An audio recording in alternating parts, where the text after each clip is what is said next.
A7 news Andhra.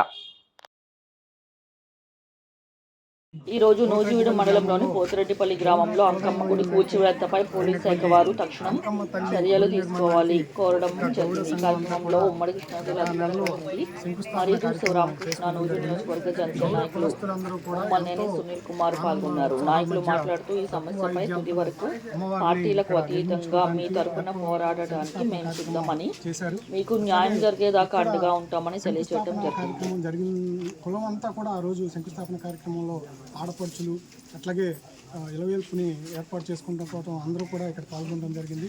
తర్వాత ఇక్కడ ఉన్నటువంటి ఒక 2 కుటుంబాలు వేరే రాజకీయ నాయకుల ప్రోద్బలంతో శంకుస్థాపన చేసినటువంటి పిల్లర్స్ని ప్రొక్లైన్ తీసుకొచ్చి పీకేసి పక్కన పడేయటం జరిగింది. అట్లాగే అమ్మవారు ఏదైతే ద్వారం ఏర్పాటు చేశారో ఆ ద్వారం కూడా పీకి పక్కన పడేయటం జరిగింది.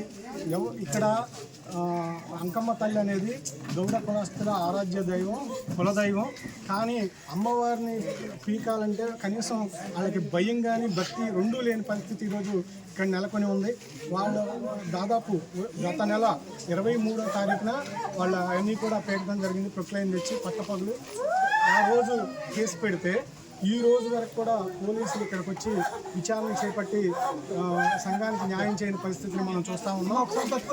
అట్లాగే ఈ విషయాన్ని మంత్రి పార్థసారథి గారి దృష్టికి కూడా పోతిరెడ్డిపల్లి గౌడ సంఘం తరఫున పెద్దలందరూ కూడా తీసుకెళ్లడం జరిగింది. సారథి గారు కూడా వెంటనే స్పందించి సిఐ గారితో మాట్లాడి కూల్చివేసిన వాడిని వెంటనే తీసుకొచ్చి వాళ్ళని అరెస్ట్ చేయాలని చెప్పడం జరిగింది.